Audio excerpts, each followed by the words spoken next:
Welcome in to the Late Night Gamecocks show. I am your host, Matt Anderson. Joining me, as always, is Alex Jones of thebigspur.com. Alex, it's Clemson week, man.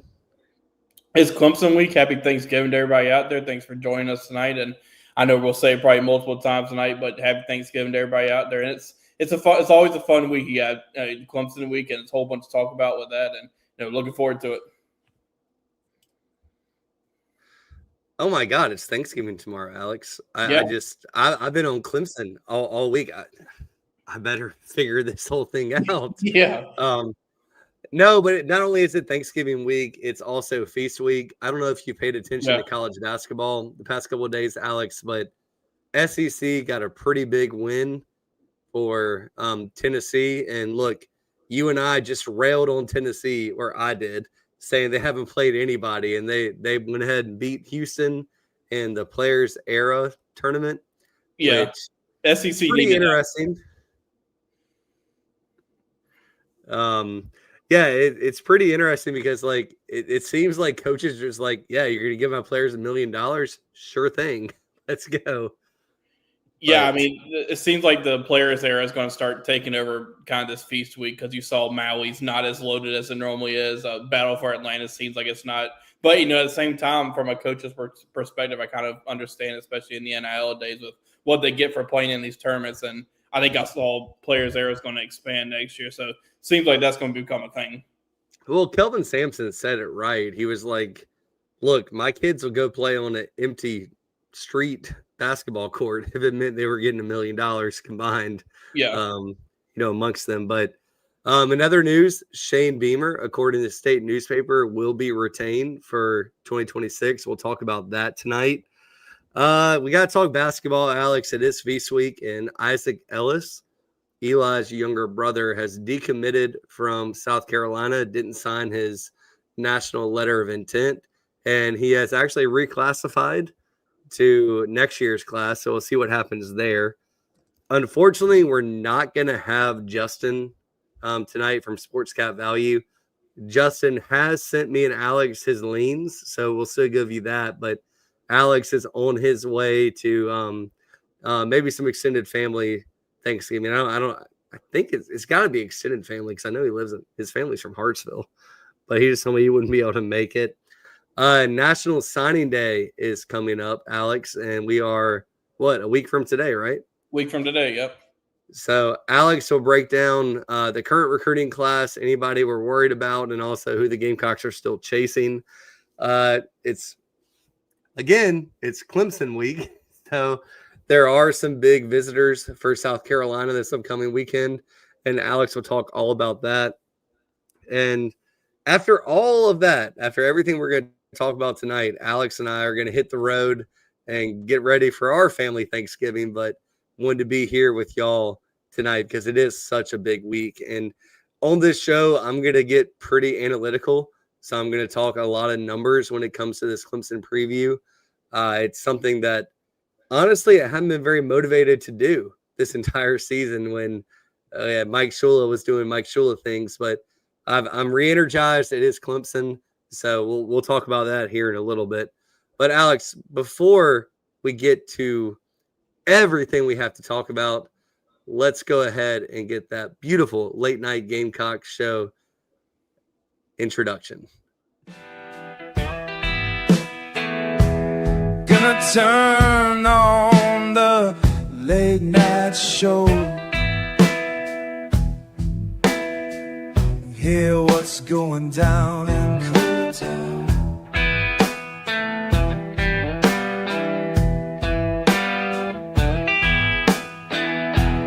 I said I'm turning on late night show.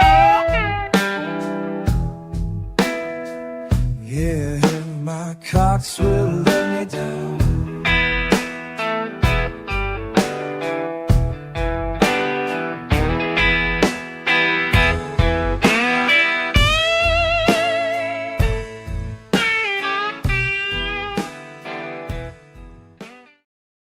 Well, welcome back to the Late Night Gamecock Show. Should have made a note of this at the top, but the women's basketball team, when we were talking about the players there at Festival in Vegas, they went over to Las Vegas and got a win today against Duke, an 83-66 win over there. I'm pulling up the box score, but the box score is not working. So, yeah, I think, just some of the things I saw in that game. Duke made it close kind of early on in that game, but then third quarter, South Carolina kind of pushed away. Duke made it close a little bit again, but, Duke, I think, came into that game 3-3 type of team, and South Carolina just went in there and took care of business. I'll try to find a little box score to get some notes there, but just wanted to toss that off right coming out of the introduction.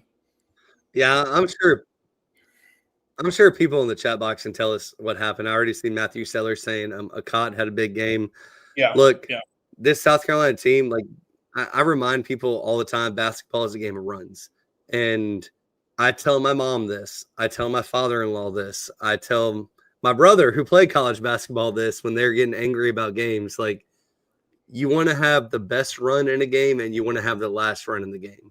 So South Carolina women's team tonight, good for them to get the win. If it got a little bit closer, that's cool. But it sounds like they had the biggest in the last run, and most teams that win games normally do. So, yeah, Alex, moving on to the men's basketball side, Isaac Ellis has been committed. Go ahead. Yeah, I was going to say, and tomorrow they'll play Texas, Vic Schaefer. And Sorry, what were you saying, Alex? Yeah, I was going to say tomorrow they're playing Texas in Las Vegas, so that will wrap up the players there, thing. But it should be a fun matchup there. Yeah, it definitely will be. And when you look on the men's side, Isaac Ellis decommitted. He's going to reclassify back. Is it a weird situation? Yeah, a little bit. I don't think it's a situation where Gamecock fans should be wringing their hands.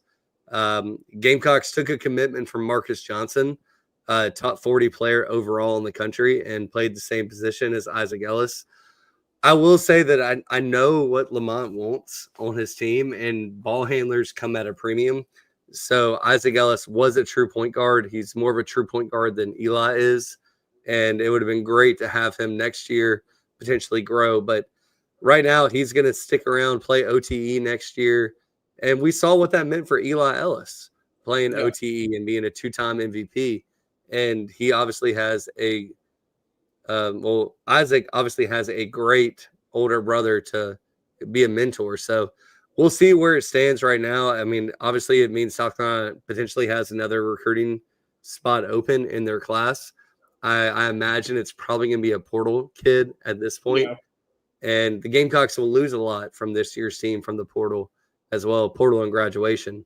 So we'll see what happens. But, yeah, I see Matthew Sellers in here says Marcus is 2026. Yeah, absolutely.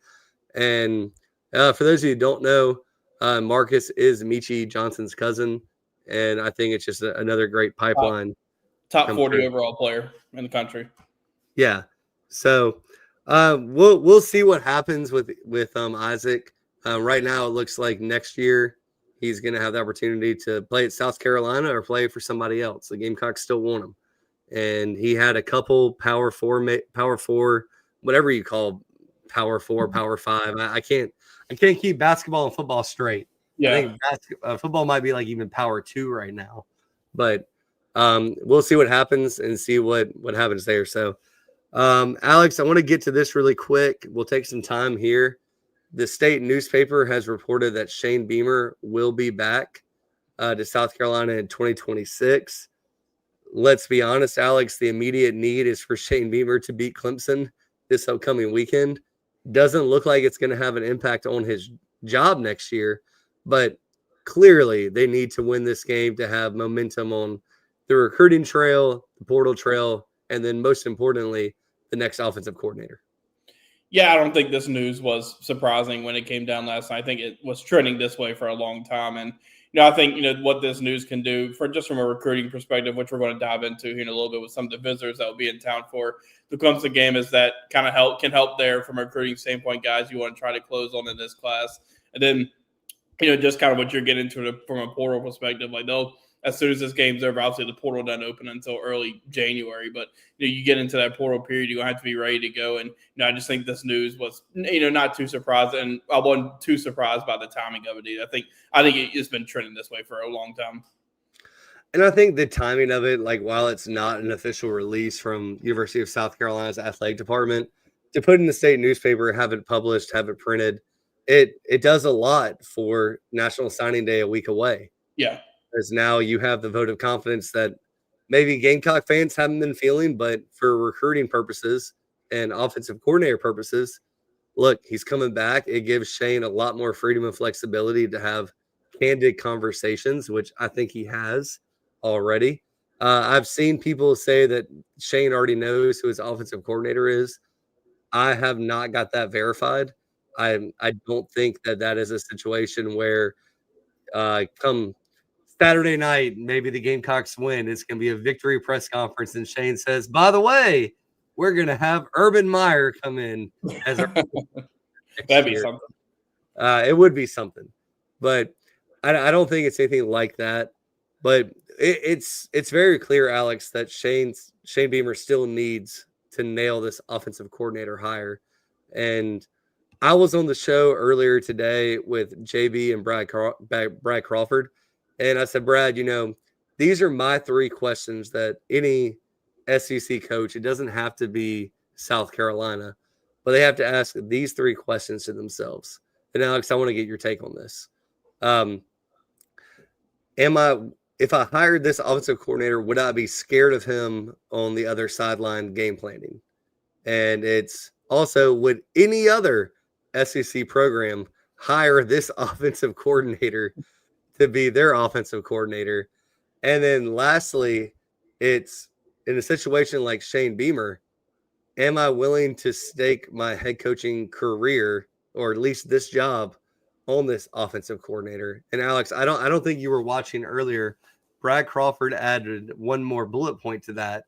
And Brad said, look, it's not up to a head football coach to get a kid drafted. Yeah, that's great. In the social media posts, we've had 4 quarterbacks drafted in the first round in the last 10 years. You have to find a guy who's going to maximize talent in the college game. So, Alex, all of those things are on the table for you. Take it wherever you want to go. Yeah, I think, let's just start with, Mike Furry in that conversation there. Like, that's something I was going to ask you in a minute, but I'll give my take first on, just looking at it, like, I really want to see what this week looks like because, I think Coastal, you saw really good things offensively for South Carolina in that Coastal game. But the problem was, they can be hard to tell with Coastal's defense is not very good. Like, they're not a good tackling defense statistically, just not a good defense.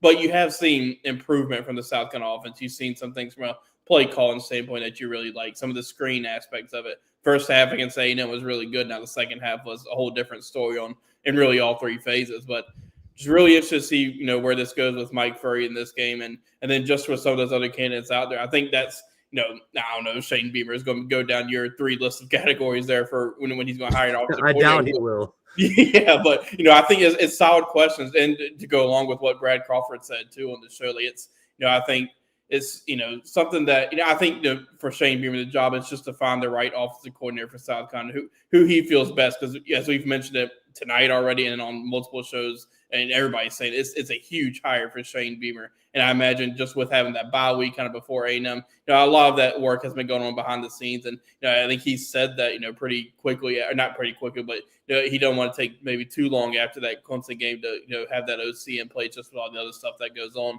I don't think he's going to rush it, though, just because when you look at the Mike Shula hire, it maybe was a little bit rushed. Not from, I think he felt Mike Shula was the best case, but, it was a very quick decision there to get it. So just going to be interesting to see what the timing and all this looks like as well. Yeah, so I think Alex, I'm not too. I'm bold enough to answer my own questions. I mean, they're my questions. The first thing, like, I don't know if we have enough on Mike Furry to say, would I be scared of him? I think Texas A&M would say, holy crap, that guy did some things we've never seen before or weren't prepared for. And yeah, that's scary. Well, so I'll go ahead and ask you. I'll stop you right there. What would it take for this Clemson game for you to switch on that and say, okay, where you flip your answer on that first question? So honestly, it's hard for me because, like, I cover the Gamecocks, right? Yeah. I'm a University of South Carolina alumni. Like, I get it. Like, I would rather the Gamecocks do a good job, right? It makes my personal life and my professional life a heck of a lot easier. But I don't know. Like, I don't think Clemson's that good. And I don't think South Carolina's that good either. I think South Carolina has more potential than Clemson, but I've been pretty adamant this entire year that Clemson is the same team they've been for the last 2 or 3 years. And it's been a steady trajectory of more losses each year.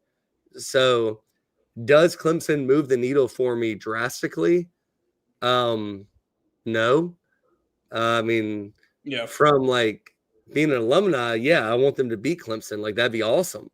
I want them to beat them by like, I want a 64-16 score, going back to that 63-17. Like, I want the Gamecocks to have that on their chalkboard, whatever, like in their trophy case. I don't know if they get trophies for that score, but that'd be awesome. But I don't know if there's anything that Mike Furry can do that's going to tell me that, you hire that person. I think that, like, Mike Furry is an alpha. He's empathetic. He's a guy that I would want to coach my son. I'll put it that way. But if I'm putting myself in Shane Beamer's seat, I don't know if I can rely on a 3-game audition against Texas A&M, Coastal, and Clemson this year. That's what's going to be my next point was, what were we going to be? Would the situation be different if he had a 5-game sample size? Like, if he had started calling plays for that LSU game, it just does kind of feel like 3-game sample size to throw in, even in that 3-game for a Coastal game in that one. It could be difficult, but we'll see. Yeah, we'll see. I mean, I'm going to say what other Gamecock fans probably think. Like, you're up 30-3 at halftime, whatever it was, against A&M. Like, if there's another OC in the country that has a 30-3 halftime lead against another SEC opponent and they don't win that game, like, I don't know who's hiring him, like, point blank. But at the same time, I do understand that the guy got to 30-3, 30 versus 3 points, and it's very first time calling plays at the SEC level.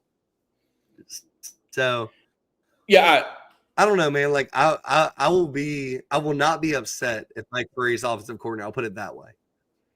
I think that's kind of where I'm at too. Like, I think Mike Furry can be a really good offensive coordinator. It's just for this circumstance with how big of a hire it is for Shane Beamer. Do you have, if things go really well in Clemson, do you still have enough of a sample size there? And that's going to be up to Shane Beamer to decide. Yeah, and it's going to go back to one of my questions where, are you willing to risk your job? And right now, Mike Furry has shown nothing to say outside of that lead that A&M overcame to say, like, he sucks at calling plays. Like, that's not the situation. And I think if this, like, okay, put it this way, Alex. If Mike Furry had 3 games and then went to a bowl game like Brian McClendon did with Will Muschamp and won that bowl game, I think it's a no-brainer. But Brian McClendon had 1 game.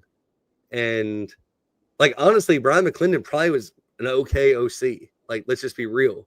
But it's just hard, and it's hard for Shane to do that. So we'll see what happens. I don't know. Shane has a lot more problems than Mike Furry and the offensive coordinator. He's going to have to hire – he's going to have to figure out his staff. Look, I think Mike Furry should be retained by any means necessary. Yeah. And I'm really not opposed to being an offensive coordinator. But those questions that I just brought up have to be asked. And number 2, I think Mike Furry's a head coach at some point in the next 5 years, maybe next 3 years. So you have to weigh all of that. So is Mike Furry going to be the wide receiver coach next year? Is Sean Elliott going to be the tight ends, offensive line, or on staff? Is Marquell Blackwell going to be back next year? Like, there are so many questions on this offensive side of the ball that Shane has his hands full. He really does. And we'll see what happens. So, Alex, really quick, we need to get on to recruiting. Yep. I'm not expecting any bad signing day surprises as far as flips. I mean, we have some kids that are visiting South Carolina this week that are at least one's committed to another school. There's a lot of 2027, 2028 kids. But just want to get your take on what Gamecock fans should be looking forward to on National Signing Day.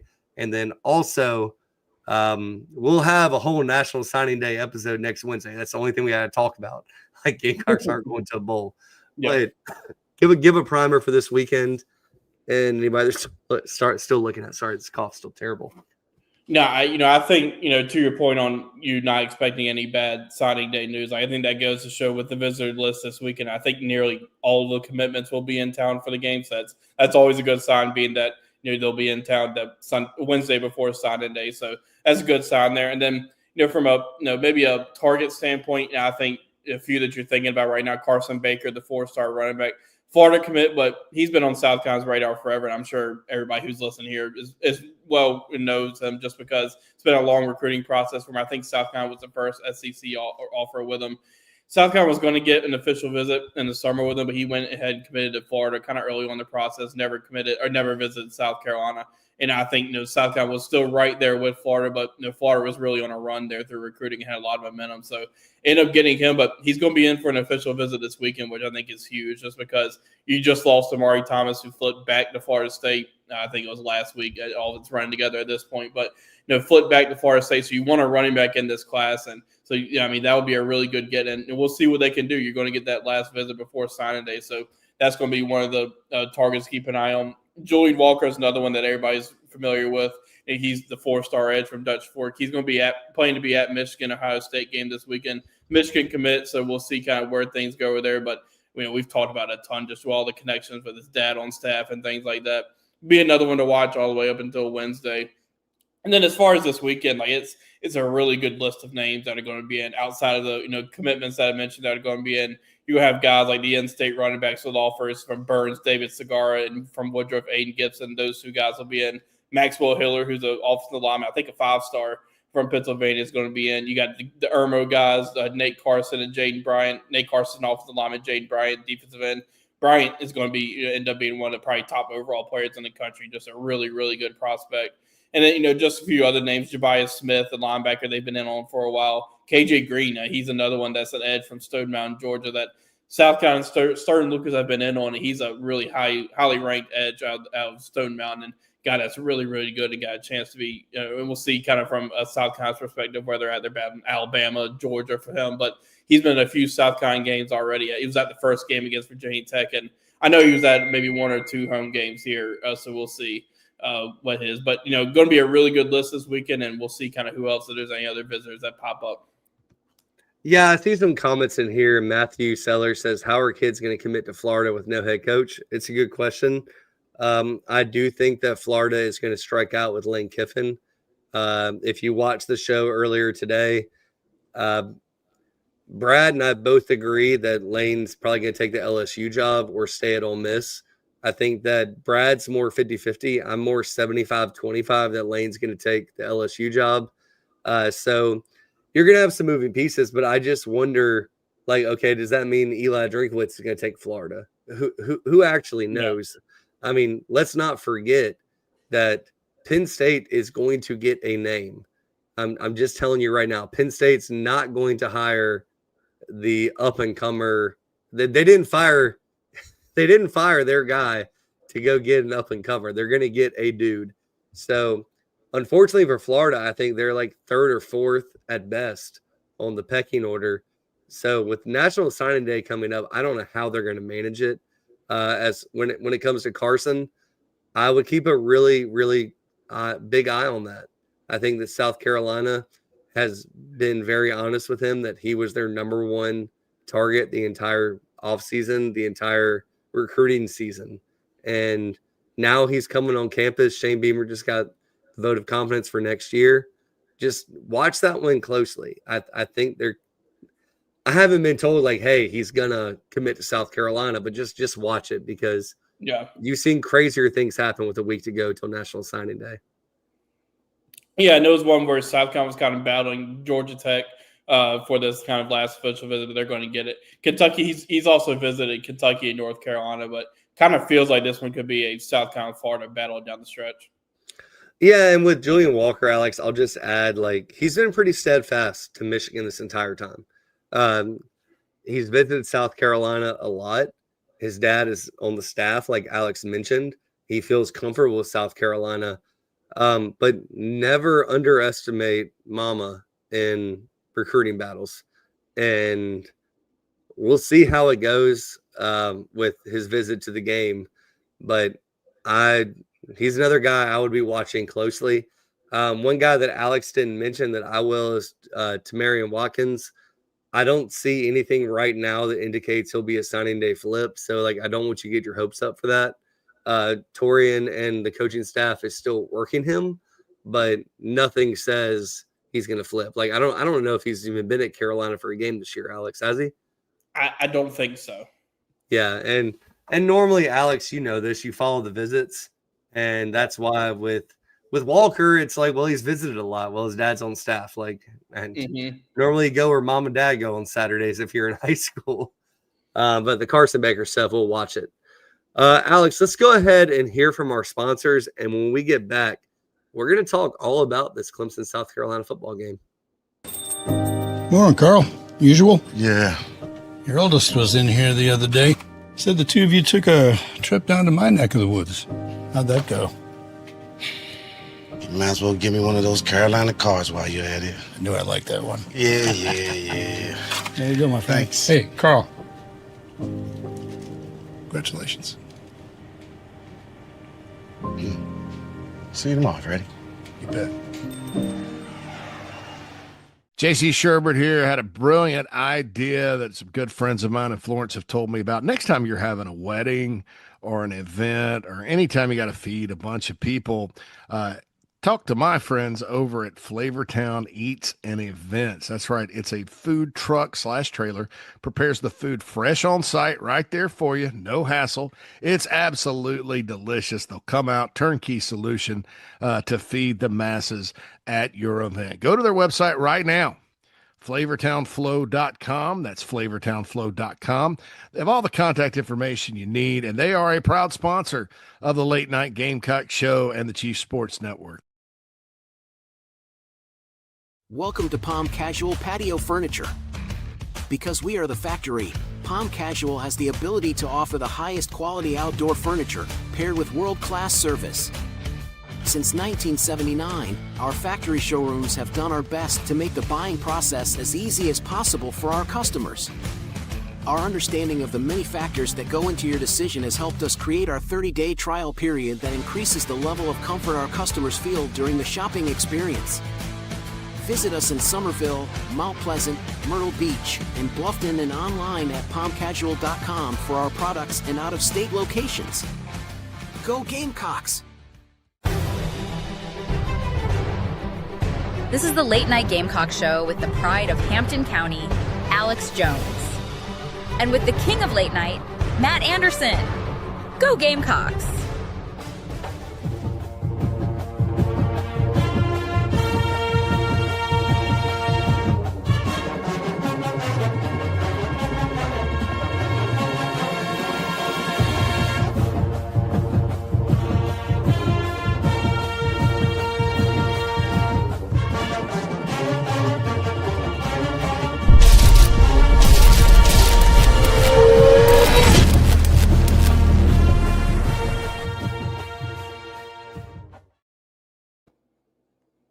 Welcome back into the Late Night Gamecock Show.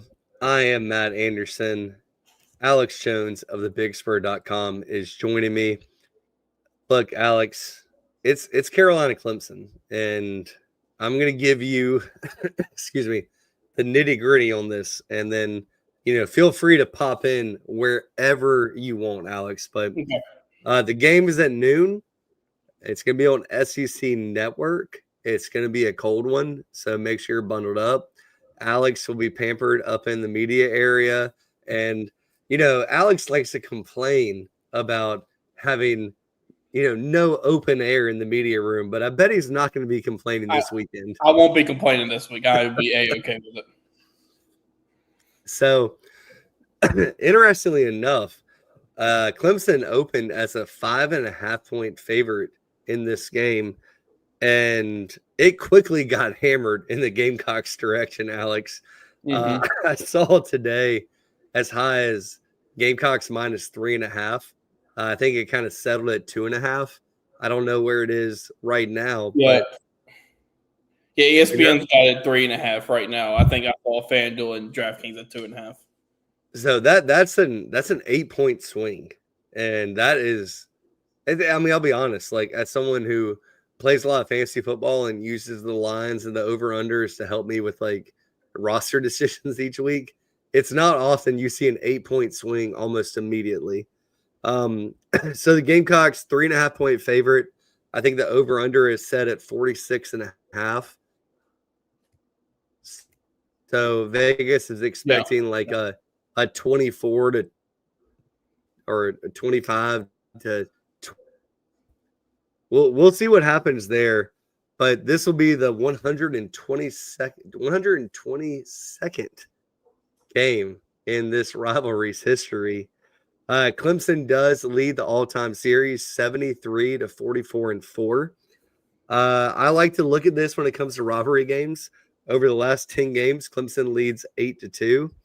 Over the last 20 games, Clemson leads 12-8. And over the last 30 games, Clemson leads 19-11. Shane Beamer is 2-2 in this rivalry. And Dabo Swinney is 9-7 as a head coach for Clemson, whether it's interim or head coach, like officially for Clemson. And this is that time of year that I like training kids would not live long enough to see this game become a rivalry. Well, Dabo's 9-7, and he's doing his damnedest to make it a rivalry for his grandkids' kids. So it's always interesting when you have rivalries because you hear different things. You hear coaches say things to rile their players up, and you also hear other coaches try and say, it's just every game is the same. We treat every opponent the same way. But I do, just for a moment, to give Gamecock fans, and actually, Alex, you guys at the Big Spur, the writers, some credit. I see zero Clemson conversation this week on the Big Spur. I don't know what it's like on social media, but Alex, how many threads have you seen about this Clemson game or Clemson in general? There's been a few, but a lot of it just been a lot of OC threads, things like that.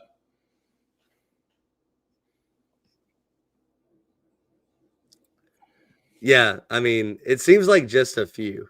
And look, we live in a social media age. Like, I don't have a subscription to TigerIllustrated.com or any other Clemson site. I think there's a Clemson site on 24/7 network, but it seems like every Clemson fan just wants to talk about the Gamecocks, which is cool. Go ahead. That's fun. Enjoy it. And we lost Alex, but it's been interesting because I've read the free articles, and it's a lot of shots being taken at South Carolina. And there's actually one person that writes for one of those sites that has a South Carolina degree. I don't understand what South Carolina did to him. I don't know if he got bullied when he was in undergrad, but he just seems to take shots at the Gamecocks all the time. And I just want to commend Gamecocks for being focused on the task. The task at hand is to beat Clemson, and then it's also to enjoy family time. So I wanted to look at the game this week. And so, Alex, I know I shared this stuff with you, but Clemson as a visiting team this year against Power 4 schools, they played Georgia Tech, they played North Carolina, Boston College, and Louisville. This season, Clemson's averaging 420 yards of total offense against those schools, 268 passing yards, so good for 8.1 yards per attempt, and 152 yards per game rushing. So that's 4.3 yards per rush.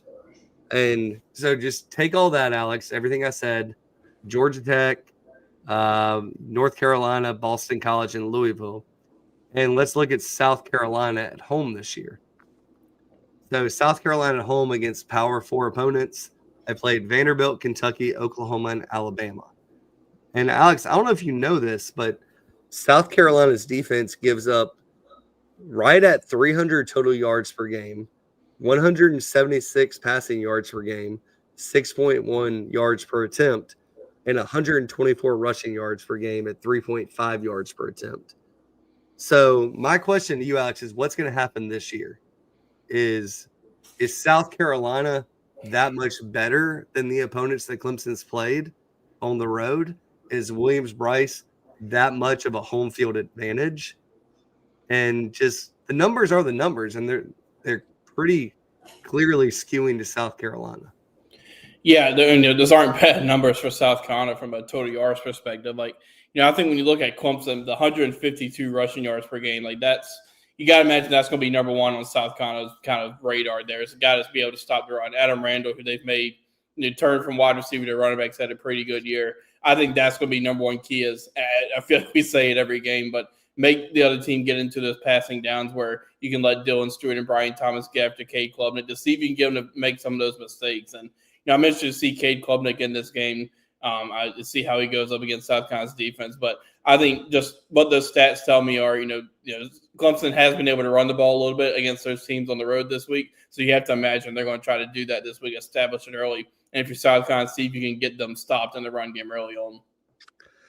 Yeah, and when I go deeper into those statistics, when I look at who Clemson's played on the road versus who South Carolina's played at home, it's the schedule really is harder for the Gamecocks. You have number 8 Oklahoma, number 10 Alabama, number 14 Vanderbilt. So 3 of those 4 opponents, and then you have Georgia Tech, who's ranked in the CFP top 25 at 23.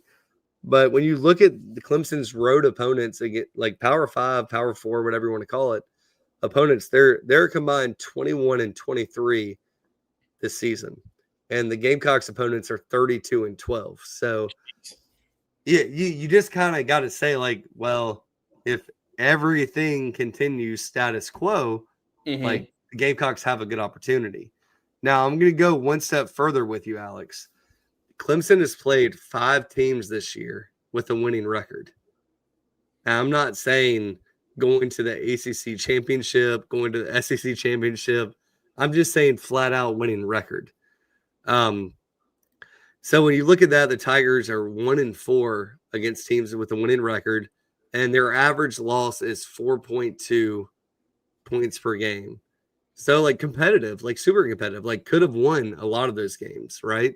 So, but in those games against teams that have a winning record, the Tigers have 372 yards total offense, 265 passing yards per game, 107.5 rushing yards per game, which is good for 7.5 yards per attempt and 3.4 yards per rush.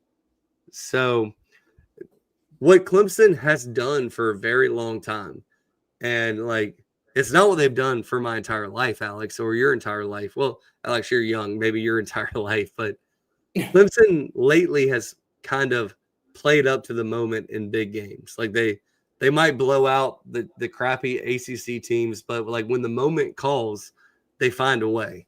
And some people say Dabo sold his soul to the devil. I don't believe that. I think he's a strong Christian, but they find a way. So, Alex, when we look at this game, how are the Gamecocks going to find a way to get that horseshoe that some people say out of Clemson's butt?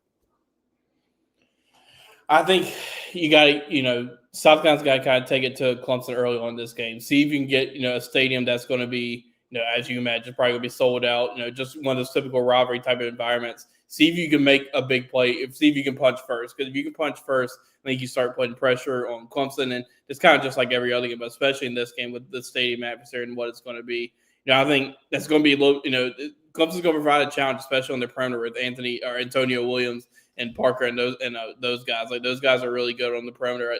I think you just got to find ways to stop that run early on and see if you get Cade Klubnik to make some early mistakes. If you get into those early mistakes, I think that's going to help the offense. If you give them good field position to kind of get some things going early on, and if you can make Clemson keep playing for catch up, I think that's ideal for South Carolina in this one.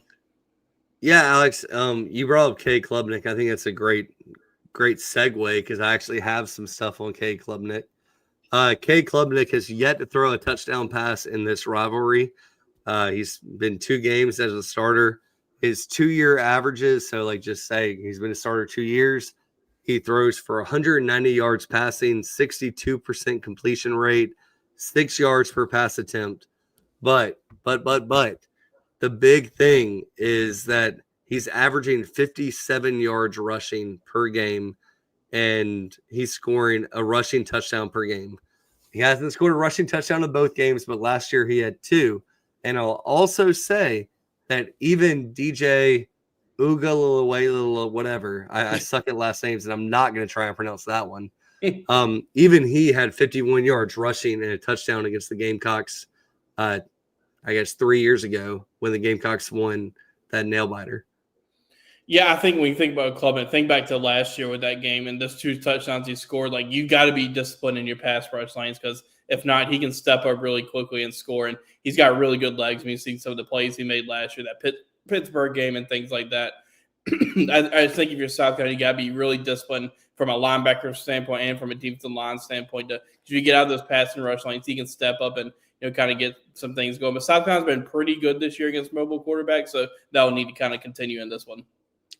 So, Alex, my keys to the game, and feel free to chime in, say, Matt, you're an idiot, or say, like, I agree, or add your own. My first key to the game is that Lenore Sellers has to be the Sellers from last year against Clemson. He has to be aggressive. He has to be violent. He's got to take the chances when the chances are there. He's got to throw the football when he sees it. And we've seen that the Gamecocks have explosive playmakers at wide receiver. But I've said it a couple of times, Alex, last year, I don't think it would have mattered if Clemson had 22 defenders on the field. That's what has to happen for Lenore this week. You got to avoid the turnovers. You got to just be the Sellers from last year. And just kind of build off of that. I think there's a lot from him to build off of from last week's game against Coastal. And again, like I said earlier, Coastal's defense is statistically one of the worst in the Sun Belt. But just from a mindset type of standpoint, I think there's a lot of things you can take away from what he did. And then just from a play calling standpoint, I think there's some really nice things to get him comfortable early on. And I think some of the screen passes that you saw with the Sellers and those types of guys, I think you want to see more of those to get him to rhythm early. So my next key to the game is, and like, y'all, I say these keys to the game, but they're pretty much elementary. Like, we all understand a lot of these things, but I think this one really does matter. You have to minimize Clemson's big plays. Clemson has not been a team this year or last year that is going to kill you with 7 touchdowns of 40-plus yards. They're kind of that dink and dunk. They're kind of that team that says, all right, well, we're going to do this, and then you let Cade Klubnik break contain and he rushes for a 50-yard touchdown. Or you have Adam Randall just break 3 tackles and go for a touchdown. Or the safeties are sleeping and they hit that one shot. But, Cade Klubnik has not been that accurate this year. He'll beat you with his legs, but just don't let him get in a lane. You got to keep Clemson pass catchers in front of you this week. You got to make them earn the yards, earn the catch.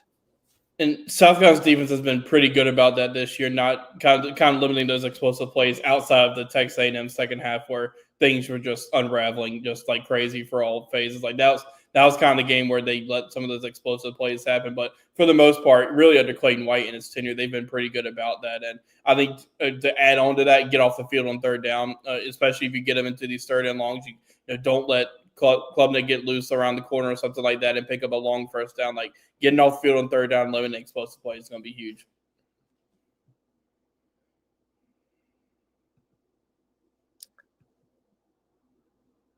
I'm really not even worried about Klubnik getting Klubnik going right up the middle in like the Texas A&M game, where their quarterback just saw green, and in a situation where it should have been a turnover on downs, all of a sudden it's a first down. Like, you can't have those situations pop up. I think you got to continue to play fast and aggressive on defense. And just honestly, Alex, bring the Alabama game plan to this game. If you look back at that game, Alabama had 200 and something yards passing and 71 yards rushing, or 73. Do that. Just do that, because I think Cade Klubnik is a very serviceable college quarterback. I don't think he's a Heisman guy. And as we've talked about, Alex, I told you that in the preseason, and like it's one of those things I was just right on. But Deshaun Watson, Trevor Lawrence isn't walking through that tunnel wearing a Clemson jersey. So you have to make him be the quarterback that he is. Don't let him have his career-defining moment on your home field. The Gamecocks haven't won this game at home since 2013. You have to continue doing what you've been doing that's been successful. Yeah, absolutely agree. And that goes well, I was talking about earlier with stopping the run early. Again, you have to imagine Clemson's going to want to establish that with Randall and those guys early. Make, Klubnik and this Clemson offense get into those third and longs. So my next key, and I got 5 of them, so you guys just bear with me. I got one more coming after this, but it's don't get too cute. And what I mean by that is you don't have to go for it on 4th and 1 from your own 40. You don't have to do the fake punts. You don't have to do those things. Like, sure, a trick play is fine. And Mike Furry's done a hell of a job with trick plays so far. But if there's one recurring theme that I think even Clemson fans would say is Clemson gets too cute too often in this rivalry of late. So let them be cute. Let them, if it works, cool. If it doesn't, then Clemson fans will all be mad at Dabo like they've been for the last 3 or 4 years, and then they'll be on the message boards and harassing him. But don't let that be you. Don't go for 2 if you score that second touchdown just because you think you can. Don't run that fake punt. Don't run that fake field goal. Take the points because this is going to be likely a low-scoring game, and points matter. Yeah, I think just be smart in the shots that you take, whether that be trick plays or shots downfield or things like that. And Mike Furry kind of talked about that after the Texas A&M game, where he said he thought he may have been a little bit too aggressive there, calling some of the shot plays. And I think he learned from that. And I'll wait for this next point because I have another key that I'm gonna add to your 5th point. But I think it's just be smart and kind of just don't do anything that gives Clemson momentum that you can control, if that makes sense. Yeah, I mean, you're the home team. Like, don't give up momentum. There's no reason to. Yeah. There's no reason to make the crowd boo. Like, don't do that. Yeah. Don't do stupid things. Avoid that at all costs.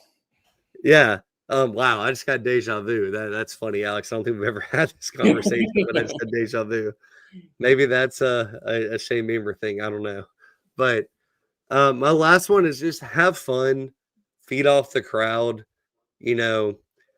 This game is the last thing that the Gamecock football players have to play for this year.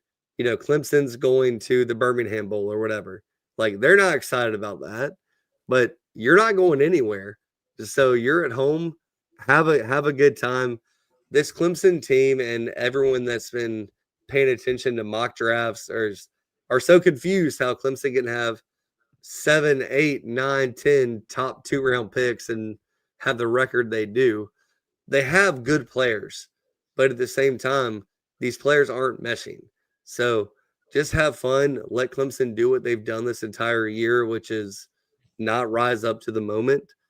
And just don't let anyone have their rivalry moment. Make it your rivalry moment. Yeah, I agree. And I'll add one more key to you. Make a play or 2 on special teams and again, maybe improve or take a step forward from where you were in special teams here recently. Like, Shane Beamer was not happy about that block punt against Coastal Carolina. That's kind of going to go to what you're talking about from a momentum standpoint. Like, don't give Clemson a momentum type of play on special teams when you have been a pretty solid special teams team. Like, see if you can get Swain a good punt return, see if you get Nick Harbor a good return. Like, make a play or 2 in special teams, but don't do something that's kind of like, to your point, like, don't do something that's going to give Clemson momentum and from a fake standpoint, things like that. No, I mean, these games have been.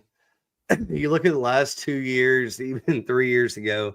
I mean, you had the 31-30 game, but it's been 16-7. It's been 17-14.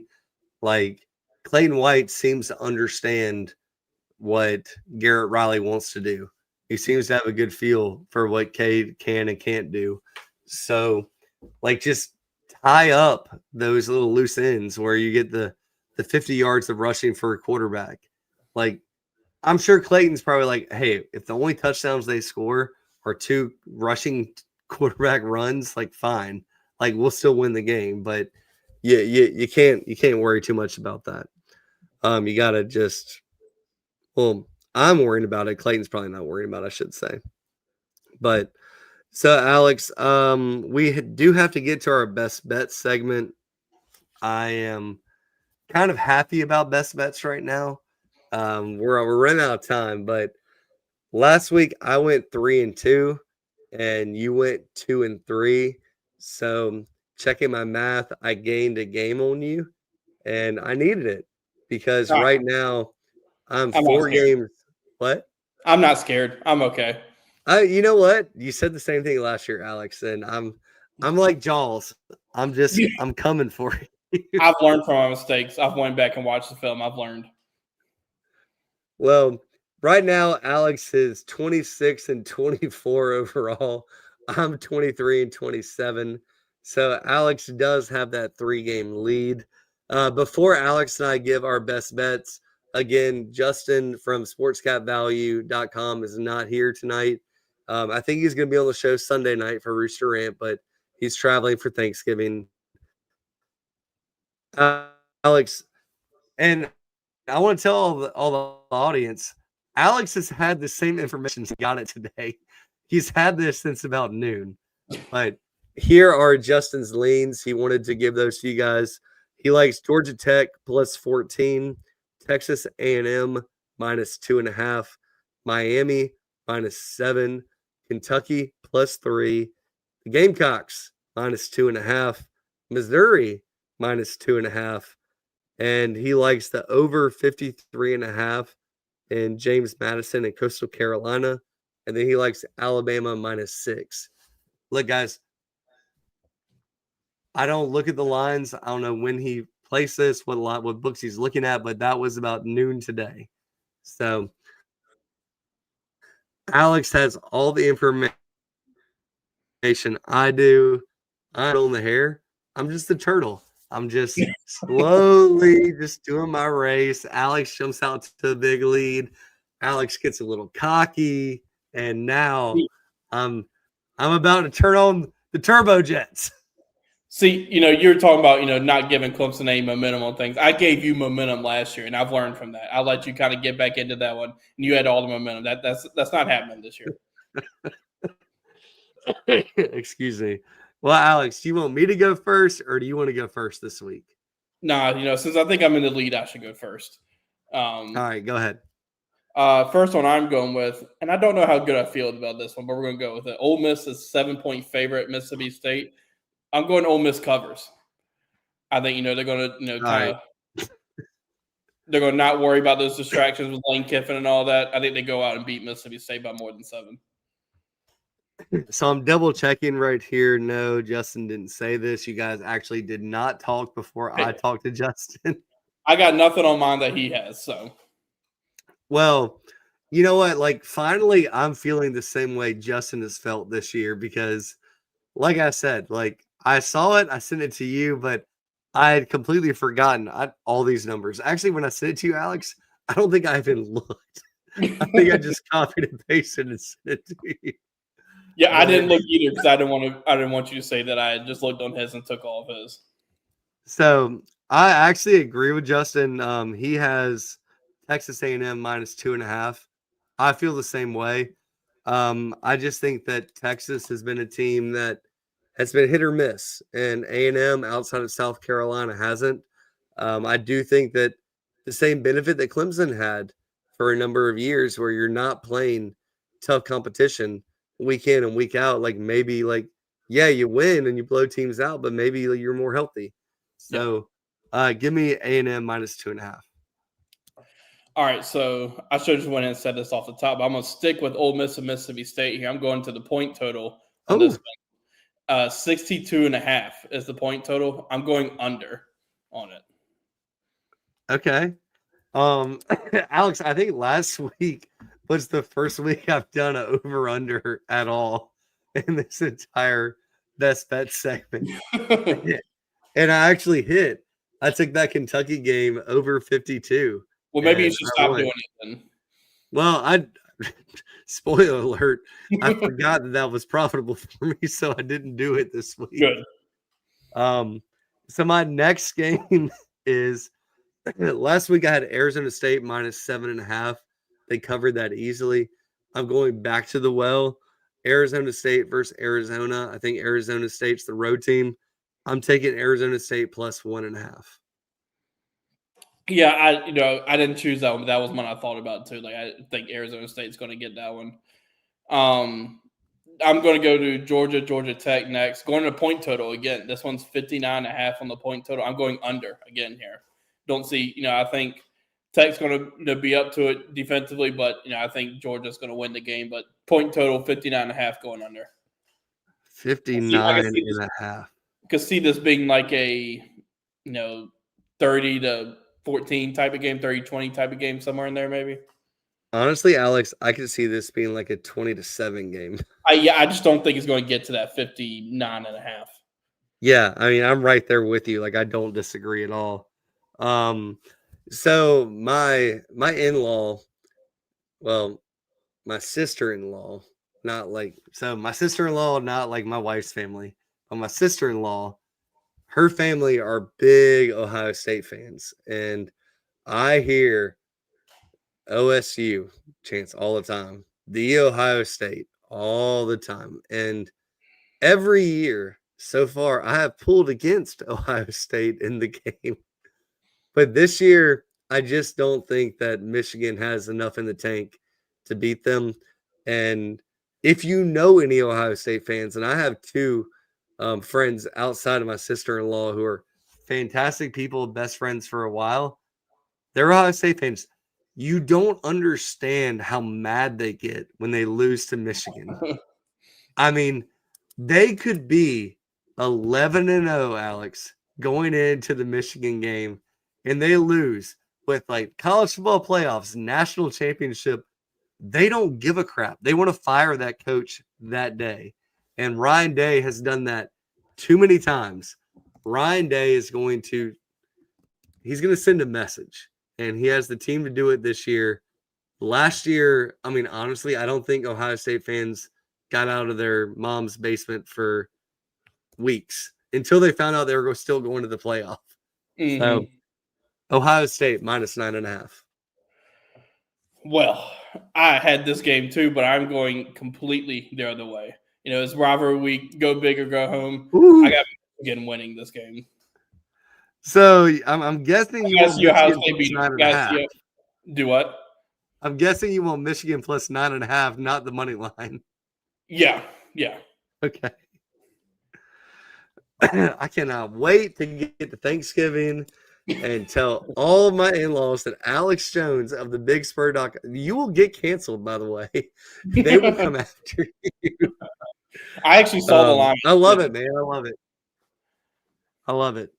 All right, so Tennessee, Vanderbilt, it's a big game. Tennessee is top 20 in the country. Vanderbilt's top 20 in the country. Tennessee is a 3.5-point favorite. And look, Alex, I've said it all year. I'm going to stick to it. Vanderbilt is still Vanderbilt. Tennessee wins, and they win big. Give me Tennessee -3.5.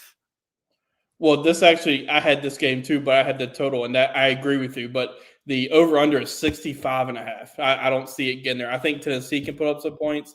I think Vanderbilt can put up some points, but not enough to where it's going to reach the 65.5. Like I think Vanderbilt defensively would do enough to limit Tennessee. Obviously, I still think Tennessee's going to win this game, but I just think both teams defensively are going to limit the other offense to not get up to where they have been. So under 65.5.